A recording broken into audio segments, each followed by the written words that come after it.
Yeah, they were pay. Ile pesa walikuwa wanalipa after kusikia orientation wiki mzima. Life hiyo siko poa. Kenye tuna need ni work hard. Lazima uwe na job mbili, moja iwezi kutosha kama ufanya job tatu.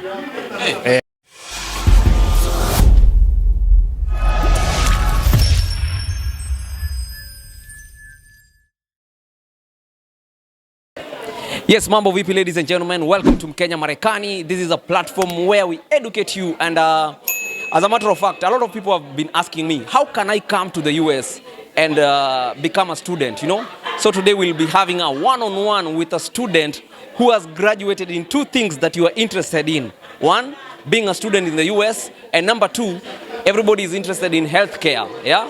CNA, LPN, RN. Sasa leo nakuwa naongea na LPN mmoja mnoma sana, anaitwa Brody.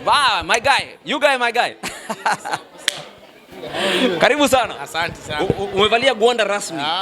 Ni Mungu bwana. Usipole sana bwana.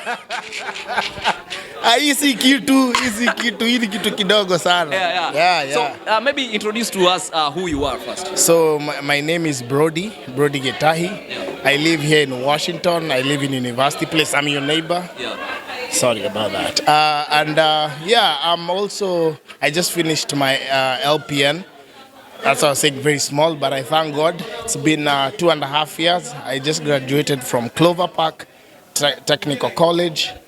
Yeah, and the one in Lakewood? The one in Lakewood. Oh, yeah, that's amazing. why I was in school. Amazing. Yeah. So I've been there for 2.5 years. Wow. And I thank God now that I'm done.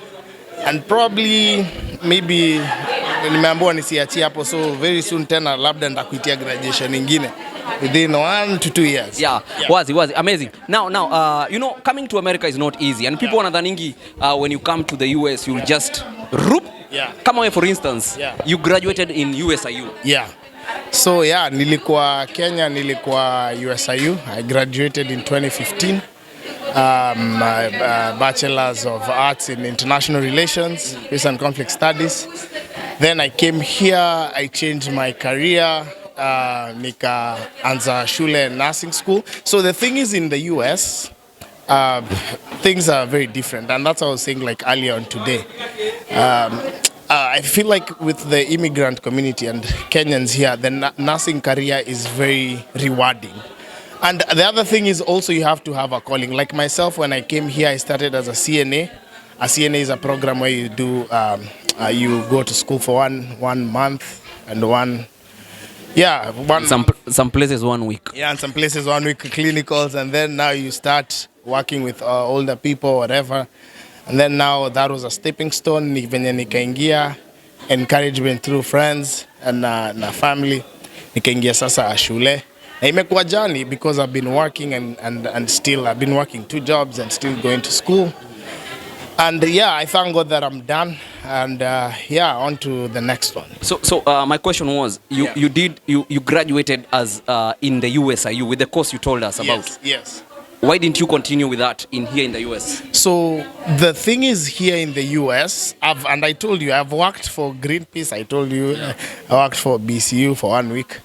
They're not as rewarding as nursing, honestly. I really tried other things, but all in all, I feel like if you are, and especially us guys who come here when you're much older, you know, there's accent, you know, for me, honestly, and also for me, I feel like what I had studied in university in Kenya, I wasn't really called to do that. You know, your first degree, you're not really sure about it. But when I came here, everyone, first of all, is doing healthcare, yeah? So there's that. But also now for you to go to nursing school, you have to have a passion. And I developed a passion because I used to work with mental health clients. And so when you nikafanya mental health, I was like, this thing. And the nurses, you know, in the mental health facilities we have Western State. I work for the state of Washington, SOLA. Na hiyo ina deal na DD.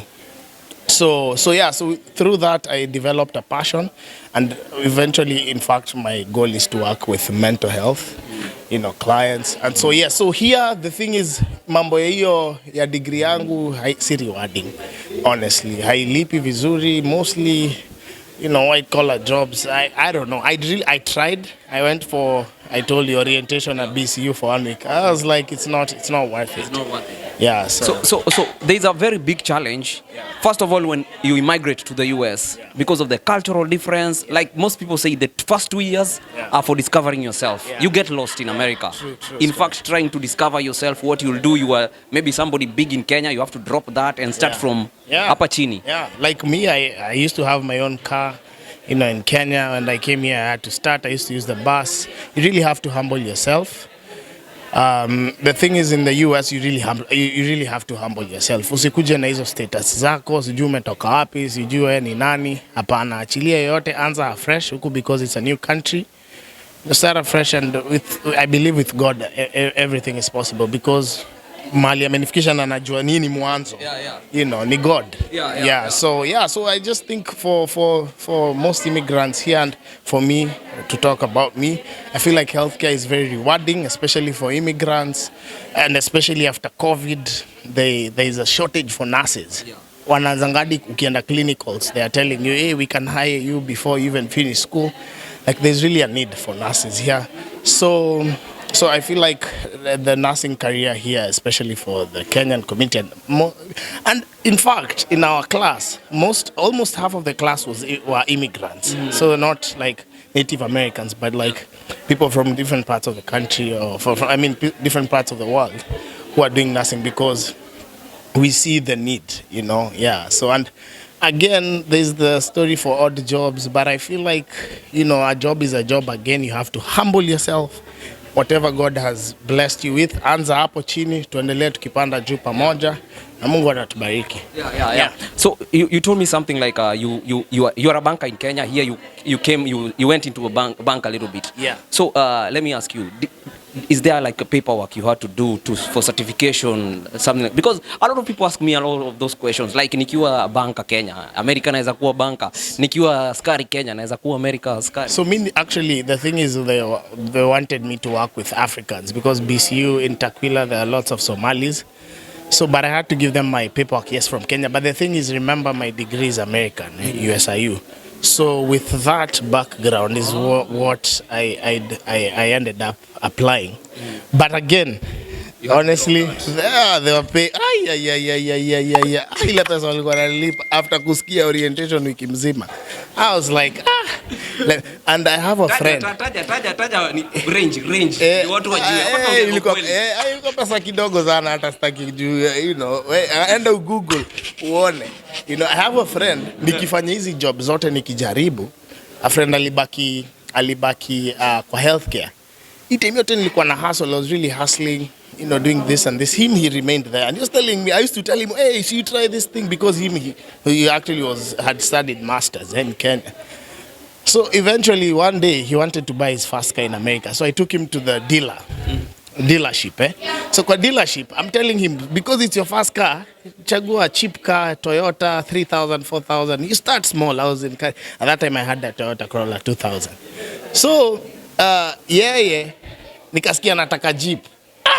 Ashindwa Jeep utafikaje be? Kijana, this is how, because I had my car, it was his first car. But remember, he was in healthcare. Cut a long story short, aliitishwa down payment ya about 8,000 or 9,000. Jamali nionyesha statement yake kwa bank, 12,000. I was like, oh my God. Alilipa hapo cash. I was in shock. So hivyo the following week ndio nilirudi healthcare. Nikasema sasa mimi nitarudi healthcare, na nikarudi healthcare. Kiburi ikapungua. Ikapungua. Ukasema wachana na masuti. Ulikuwa unavaa pale masuti. Tu kuonekana na tai, no. In America, and that's what I like also about here. Yeah. Mambo za suti nini tunavaa siku ya graduation. Siku zingine ni jeans, ama church tukikuja ndio tunavaa. Yeah. So healthcare is very rewarding, and encourage all of those who are thinking about starting school. Waanze huku America, the only way to go up is to go to school. There's also business, but I feel like if you want career is to go, and also for general knowledge, being educated is vital. Yeah. So yeah, it's very vital. So tell us a little bit about some of the cultural differences, because school system is different. Hata kama ulikuwa na degree yako, ukiingia pale shule ni tofauti. Kidogo kizungu inakukanganya. Kama kujibu swali, watu wanajibu unafikiwa unaangalia chini because you don't want people to hear your accent. So there is the accent thing, there is also how people carry themselves. Huku watu wako very free, wanaongelesha walimu venye wanataka. Sisi mwalimu ungemuongelesha sijui aje. Ulikuwa unaingia kwa shida. So I feel like the culture is very different. Diverse, kuna mambo za equality, kuna mambo za LGBT. You know, here you have to be very careful, especially in healthcare now. So it is still a learning experience up to now. I feel like if you're an immigrant, it's always a learning experience all through. Yeah. So you've said something very, very important here, because our culture, bro, it says an adult when they are speaking, ours was to keep quiet. You can't even look at them. In fact, when you look down, that's respect. Yes. But here it's opposite. If you look down the way we are shy. Yeah. Then in America, it looks like you don't have confidence. Yes. And a lot of people are suffering. Yes. You go to an American crowd, you can't even speak. Yeah, you're shying off. You're shying off. You don't know what they will think about you. Yeah. How did that change you into? I'm still adapting up to now, honestly, and especially like in nursing school, when you're doing clinicals, you have to address the clients, you know, your colleagues, so you have to be more. And in America, you really grow in terms of communication. Yeah. You really have to grow here. You know, hata kama ulikuwa introvert, you know, inabidi una get out of your comfort zone. And so that is still something I'm learning to adapt in terms of eye contact. You have to look somebody in the eye, and you know. So all that is a learning experience. I feel like Rome was not built in one day. So pole pole tu hivyo, na eventually tutafika mahali tunafai kufika. Yeah, lazima ukubali ku start small. Yes. Start small, mdogo. Ukikuja ukipanda usikuwa na maringo, usichague jobs in America ukipata opportunity ya kukuja. Yeah, just start small, put God first, and you know, and that's what we're trying to do, and we're hoping for a better tomorrow. Kuna swali nataka kukuuliza, bro. Unajua tukiwa hapa US, you see, you've told me you are doing 2 jobs. You are going to school. You are doing this and that. You are paying my own school. You are paying your own school. But kuna wasee mtaani labda wanakungoja ufanye something and then unaanza kujiringa, bro. Already your statement inafai kuambia me working 2 jobs si ati napenda kazi. It's because I have to pay my bills. I have to nini auntie oi. Yeah. So you have to survive here. So saingine watu home hawaelewi, but I believe pia, you know, my family understands. I thank God for my family. God amewa bless huko na pia wanaelewa. So wenye hawaelewi, honestly, it's not up to me. Me, I'm doing what I can to survive. And you know, bali naweza saidia unasaidia, you know, but it's very hard for us people who have to, you know, uko una madeni huku watu wanakuitisha sijui pesa ya nini na wewe mwenyewe uko na madeni hazijuani, you know. But is it true that sometimes also we live a life too expensive than us? Unapata msee ako na gari ya 2022 because everything is available. Ati yako na nini? Hey, buda. Ako na gari ya 2022. TV pale ni 80 inch. Then you end up now living, not even enjoying those things. Your work is to pay the bill of those things. Follow a guy called 𝐉𝐴. He's very good in terms of finances. Do a financial peace university, a very good course. I recommend that. Because living beyond your means itakupeleka mahali ya utaki. Huku unataka tu unaishi within your means. Pia huku kuna hizo mambo za credit and all that kind of stuff. I believe that live within your means, eventually, you know, God atafungua milango more. But yes, huku watu wanajistress, Kenyans, na hiyo ndio unaona watu wanaona Facebook wanakwambia tuma pesa na ni za deni, you know. So anyway, So last but not least, 2 things. Kwa sababu hiyo freedom ya huku, a lot of young people are engaged into drugs because unaingia hapa kwa duka, unanunua chenye unataka. Then there is now a lot of mental issues with young people mostly. So many kiona msana graduate, I have to focus on that story. Because then it's good to fill our internet with the good stuff. That's true. You know? That's right. And also to encourage other people. It's possible. Honestly, here I think that for me, as in a Christian perspective, always put God first.